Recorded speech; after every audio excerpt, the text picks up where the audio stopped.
Bitta go'zalimiz tayyor bo'ldi akalar. Xudo xolisa 1.5 Polni noldan motor qilib 1.5 16 qiladi. Hali ko'pchilik suymaydigan motor.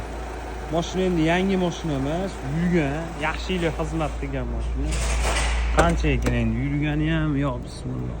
800 mi? 652 ming ekan. Bosib o'tgan. Va pechkalar zo'r isitayapti ekan mashina. Mana akalar.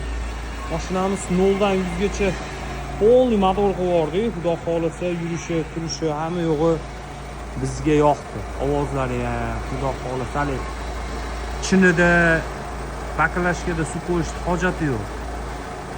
Uje uni hamkasblar tushunadi. Qanaqa yurib turgan. Go'zal holatda. Shunaqa xizmat bo'yicha bemalol murojaat qila olasizlar.